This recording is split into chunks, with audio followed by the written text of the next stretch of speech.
السلام علیکم ورحمۃ اللہ وبرکاتہ۔ ناظرین و سامعین، یوٹیوب چینل نور ہدایت 360 پر خوش آمدید۔ اس چینل پر تاریخی اسلامی پسندیدہ واقعات اور دلچسپ اور سبق آموز قصے پیش کیے جاتے ہیں۔ اگر آپ چاہتے ہیں کہ اس طرح کے دلچسپ قصے آپ کو سننے ملیں تو چینل کو ضرور سبسکرائب کریں اور گھنٹی کے بٹن پر کلک کریں۔ آج کے اس واقعے سے آپ کو یہ بات معلوم ہوگی کہ ایک ایمان والے کا ایمان کس قدر قیمتی ہوتا ہے، اور جس کو اس کی قیمت کا اندازہ ہوتا ہے وہ کس طرح سے اپنی ایمان کی حفاظت کرتا ہے کہ جان دینا تو گوارا کرتا ہے لیکن ایمان چھوڑنا پسند نہیں کرتا۔ حضرت عمر رضی اللہ تعالیٰ عنہ کے دور خلافت میں 2 مسلمان کافروں کے ہاتھ گرفتار ہو گئے۔ جب انہوں نے دیکھا، اس کافر بادشاہ کے وزیروں نے دیکھا تو اسے مشورہ دیا کہ انہیں قتل کرنے کی بجائے کوئی اور سزا دیں یا کسی طرح سے ان دونوں مسلمانوں کو قائل کریں کہ وہ ہمارا دین قبول کر لیں، کیونکہ ان دونوں کے چہروں سے بڑی بہادری ٹپکتی ہے، یہ ہماری فوج کے سپہ سالار بن سکتے ہیں، کسی طرح سے کوشش کرو کہ ہم ان کے دین کو خرید لیں اور وہ اپنا دین چھوڑ کر ہمارے دین میں آ جائیں۔ چنانچہ اس بادشاہ نے انہیں بڑا لالچ دیا، بڑے ان سے وعدے کیے،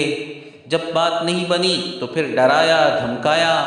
حتیٰ کہ انہیں یہ کہا گیا کہ ہم تمہیں موت کے گھاٹ اتار دیں گے،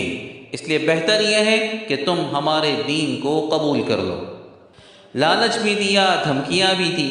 لیکن ان کا جواب بس یہی ہوتا تھا، تو جو کر سکتا ہے کر لے، لیکن ہم اپنا دین چھوڑنے والے نہیں ہیں، ہمارا ایمان تو بڑا قیمتی ہے۔ جب ان کی طرف سے یہ جواب آتا رہا تو بالآخر ان لوگوں نے سوچا کہ کیا کیا جائے، اور آخر تنگ آ کر یہ منصوبہ بنایا کہ ایک جگہ تیل گرم کیا جائے، اور تیل جب اچھی طرح سے گرم ہو جائے تو پھر اس میں سے ایک کو اس آگ میں اس گرم کھولتے ہوئے تیل کے اندر ڈال دیا جائے، تو ہو سکتا ہے اس کو جلتے اور مرتے دیکھ کر دوسرا ڈر جائے اور وہ کم سے کم ہمارے دین میں داخل ہو جائے۔ چنانچہ انہوں نے ایسے ہی کیا، آگ جلائی، اس پر ہانڈی رکھی، اس میں تیل رکھا، تیل گرم ہوا اور پھر گرم ہو کر کھولنے لگا۔ جب تیل اچھی طرح سے گرم ہو کر کھولنے لگا تو اس میں ایک مسلمان کو اٹھا کر اندر ڈال دیا۔ وہ تو بیچارہ منٹوں کے اندر جل کر گل کر ختم ہو گیا، اس کی ہڈیاں بھی گل گئیں۔ ذرا سوچو تو صحیح، جب گرم گرم کھولتے ہوئے تیل کے اندر کسی کو ڈال دیا جائے تو اس کا کیا حال ہوا ہوگا۔ بہرحال وہ تو اپنی جان پر کھیل گیا، اپنے ایمان کو دنیا سے بچا لے گیا، جان دے دی مگر ایمان نہیں دیا۔ لیکن دوسرا جو تھا وہ اسے دیکھ کر رونے لگا۔ اب سننے کی بات ہے، جب وہ رونے لگا، اس کی آنکھوں سے آنسو ٹپکنے لگے، تو یہ سمجھ گئے کہ شاید یہ ڈر گیا ہے اور اب اپنی جان بچانے کے لیے یہ ہماری بات قبول کر لے گا اور اپنے ایمان کا سودا کر لے گا۔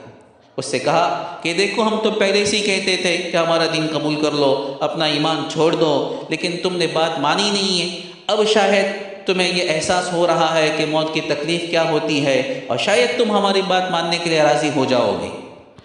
اگر تم نے ہماری بات مان لی، ہمارے دین میں آ گئے،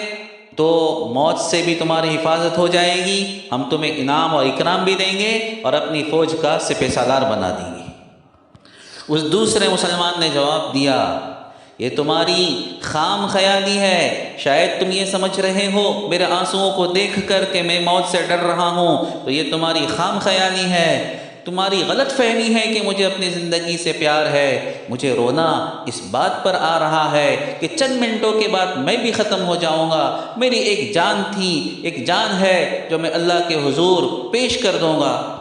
مجھے رونا اس بات پر آ رہا ہے کہ میرے پاس 100 جانیں نہیں، کاش کہ میرے پاس 100 جانیں ہوتی، اگر 100 جانیں ہوتی تو میں ہر جان کو اپنے ایمان پر اللہ کے خاطر قربان کر دیتا۔ ہاں کاش میرے پاس 100 جانیں ہوتی تو میں ہر جان کو اپنے ایمان پر نچھاور کر دیتا۔ دیکھا دوستو، یہ تھے سچے مومن، یہ تھے ایمان کی قدر جاننے والے، یہ ایمان کی قیمت جانتے تھے، لہٰذا اپنی جان اور ایک جان کیا 100 جانوں کو بھی ایمان کے خاطر، اللہ کے خاطر قربان کرنے کے لیے تیار ہوتے تھے۔